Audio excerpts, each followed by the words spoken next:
Alors, comme tu as pu le voir, les tours de cartes, c'est vraiment pas mon truc. On va rester sur ce que je sais faire.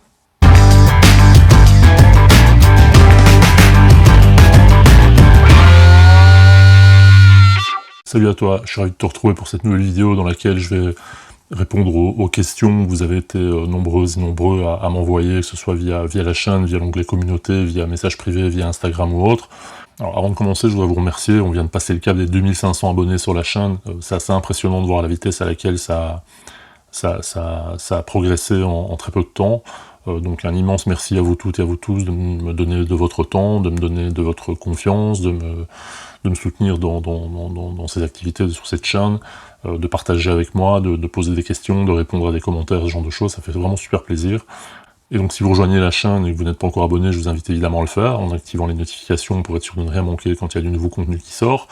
La chaîne a pour priorité de parler d'iMovie, de montage vidéo, mais comme vous le verrez dans cette vidéo, j'ai aussi d'autres projets qui concernent toujours la vidéo, qui concerneront YouTube au sens large, qui concerneront peut-être un peu moins iMovie au sens strict du terme, même si je continuerai à faire évidemment du iMovie.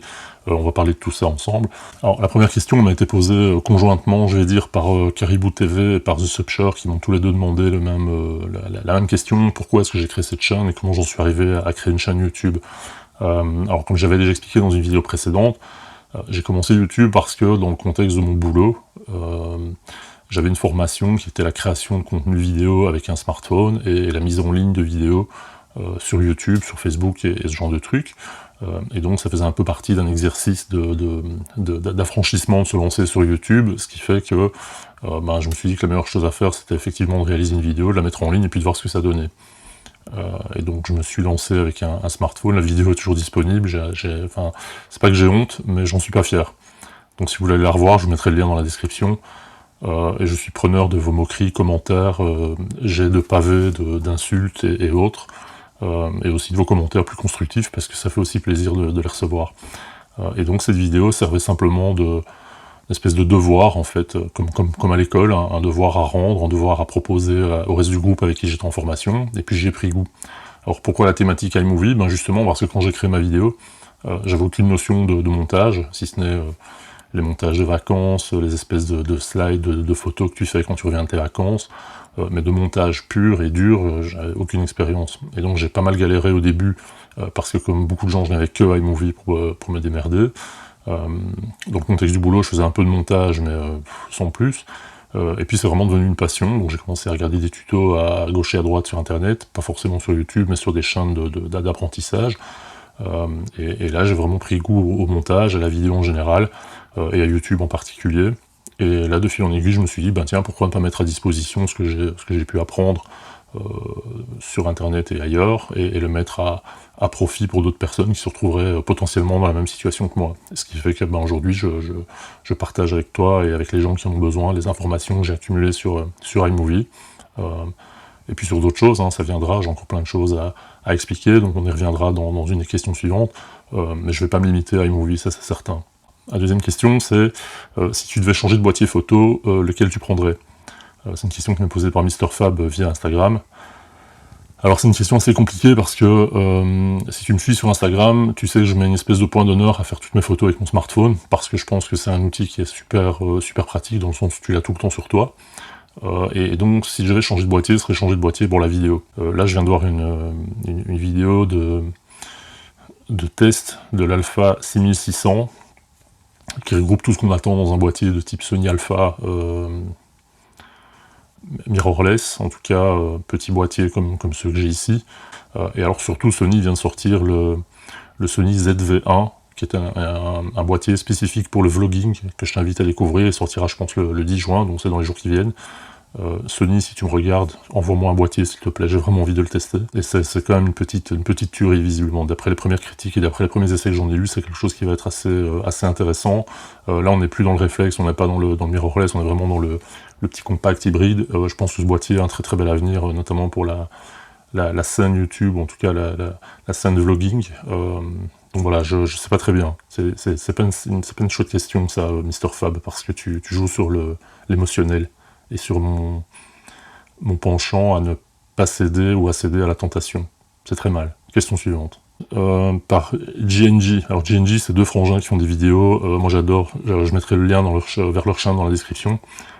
Ces deux mecs sont complètement dingues, et donc ils me demandent si je suis fan de Lego. Alors ils ont probablement posé cette question parce qu'ils avaient remarqué que j'avais sur le côté du bureau le faucon Millennium. J'essaie de ne pas le planter sinon je vais me faire dégommer, voilà, en Lego.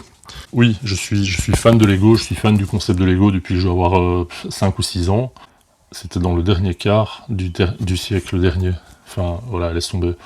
Et donc j'ai toujours adoré les Lego. Pourquoi? Parce que ça permet de faire vraiment des trucs super uniques. Chaque truc est différent. Et le problème, c'est la place. J'ai pas la place pour les stocker. Donc sinon, oui, j'adore les Lego, mais j'ai pas la place pour les stocker. Quels sont tes projets top secrets? Donc c'est une question de Flat Travel sur Instagram qui m'a demandé quels étaient mes projets pour 2020. Alors pour 2020, j'ai plein de projets. J'ai un projet de site internet, donc en avant-première presque mondiale, parce que j'ai déjà montré à plusieurs personnes. Voilà, c'est un peu ça que ça donnera. Je l'ai voulu assez sobre, assez épuré, donc là je vais essayer d'intégrer des articles de blog. Ça sera aussi une espèce de plateforme de contact via laquelle tu pourras me contacter, me poser des questions, m'envoyer des commentaires, etc. Ça me permettra de centraliser tout ce que je reçois, parce qu'entre Instagram, Facebook, YouTube, le mail, etc., parfois je loupe des messages et j'aime pas trop ça, donc j'aime bien essayer d'apporter des réponses à tout le monde. Donc si le site peut m'aider à faire ça, ce sera pas mal. Et j'ai aussi l'idée de diversifier le contenu de la chaîne en te parlant de choses en rapport avec iMovie, certainement, avec le montage, très certainement, avec d'autres logiciels plus que probablement, et avec YouTube en général. Donc dis-moi dans les commentaires s'il y a des thématiques qui t'intéressent, si c'est quelque chose qui te parle, si c'est quelque chose que tu attends, sous quelle forme, de quelle manière, enfin voilà, dis-moi, mets-moi un commentaire avec ce que tu en penses. Alors, question suivante, combien de temps tu prends pour faire une vidéo? Alors, j'ai envie de dire, ça dépend. Mais pas tellement. La vidéo en elle-même, elle prend toujours entre 3 et 4 heures. Donc, entre le tournage, le traitement du fichier son, le montage en lui-même, la recherche de plans de coupe, etc., il faut compter entre 3 et 4 heures. Et alors, ce qui prend beaucoup de temps aussi, c'est la mise en ligne de la vidéo, parce que je fais pas mal de boulot au niveau du référencement, du tagging, de la gestion des mots-clés, du descriptif, la recherche du titre, ce genre de trucs. Et là, depuis 1 mois et demi, 2 mois, j'ai pris un abonnement payant à l'application TubeBuddy, pas TubBuddy, que je t'invite à découvrir. Je mettrai un lien dans la description. C'est une application qui te permet de référencer ton contenu de manière optimum avec des outils assez puissants de gestion de mots-clés, avec des outils de gestion de référencement. Je reviendrai dessus dans une vidéo parce que c'est vraiment quelque chose de super intéressant, ça te fait gagner un temps dingue et ça te permet vraiment d'optimiser la visibilité de tes vidéos sur YouTube. Et ça te permet de bien te positionner par rapport au moteur de recherche de YouTube. Alors c'est pas non plus la clé secrète pour l'algorithme parce que sinon tout le monde aurait cet outil, mais en tout cas ça aide vachement à gagner du temps. Et donc pour répondre à ta question, il faut compter entre 3 et 4 heures pour une mise en ligne de vidéo, entre le moment où je lance le boîtier et le moment où je termine de la mettre en ligne, évidemment. Question suivante par Madame Caviar. Madame Caviar, c'est sur Instagram. Quel est ton vrai métier? Mon vrai métier, c'est Community Manager, Social Media Manager, Social Media, tout ce que tu veux. Donc je gère des contenus et des comptes Facebook, Instagram, Twitter, YouTube, Google, etc. pour une société ici en Belgique.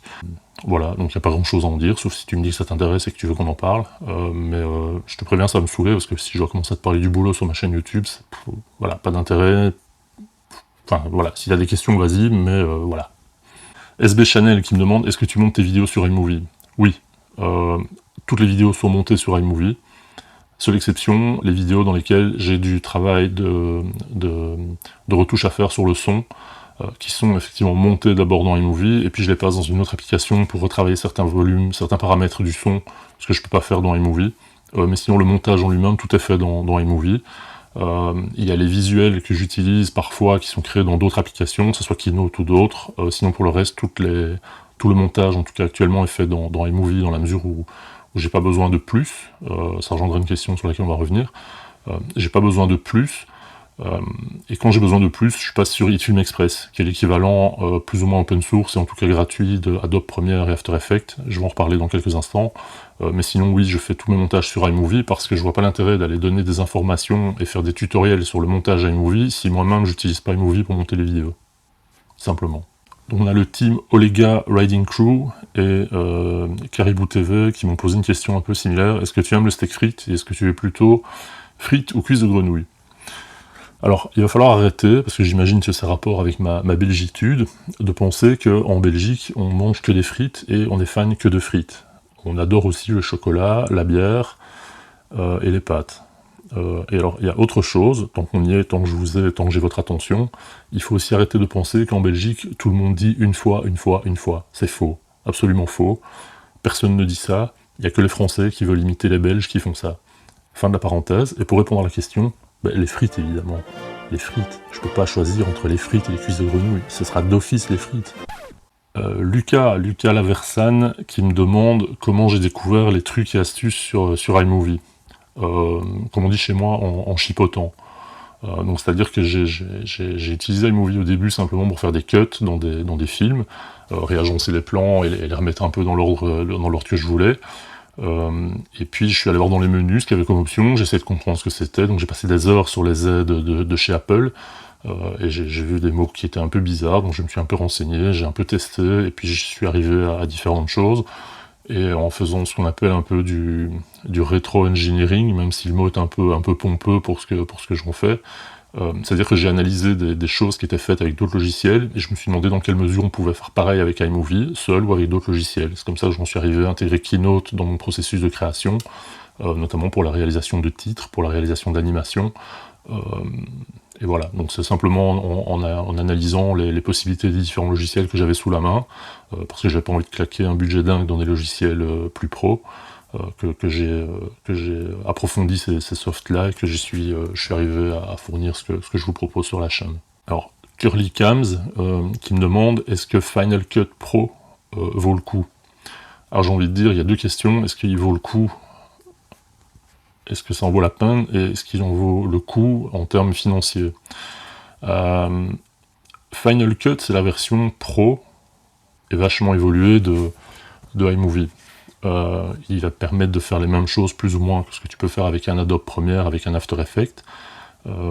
La question de savoir est-ce que ça en vaut le coup pour ce que tu veux en faire. Donc, est-ce que les vidéos que tu réalises actuellement nécessitent des usines à gaz comme Adobe Premiere, comme After Effects ou comme Final Cut?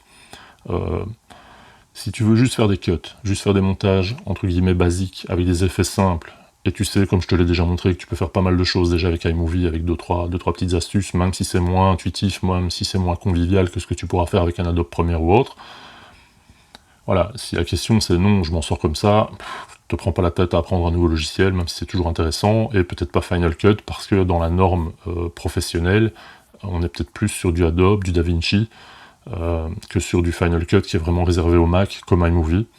Donc moi je te dirais oui, ça vaut le coup si tu veux aller à fond dans l'exploitation de ton Mac, parce qu'évidemment Final Cut est optimisé pour le Mac. Ça vaut le coup si tu veux faire des effets vraiment particuliers sur tes vidéos, si tu as besoin d'effets de masque, si tu as besoin d'effets de rotation, de création de particules, ce genre de choses, oui ça vaut le coup. Sinon, t'en as pas franchement besoin. Et alors, est-ce qu'il en vaut le coup financièrement? Là, ça dépend un peu de ton budget. Il faut savoir que Final Cut, quand tu l'achètes, il coûte une histoire de 300 euros, 330 euros. Tu l'achètes une fois, c'est une licence à vie. Si tu veux un Adobe, Adobe est à plus ou moins 300 euros par an, je pense. Ouais. After Effects aussi, et si tu prends la suite complète, 730 euros par an. Donc oui, financièrement, Final Cut vaut le coup par rapport à Adobe. Il y a d'autres alternatives. Moi, je te propose HitFilm.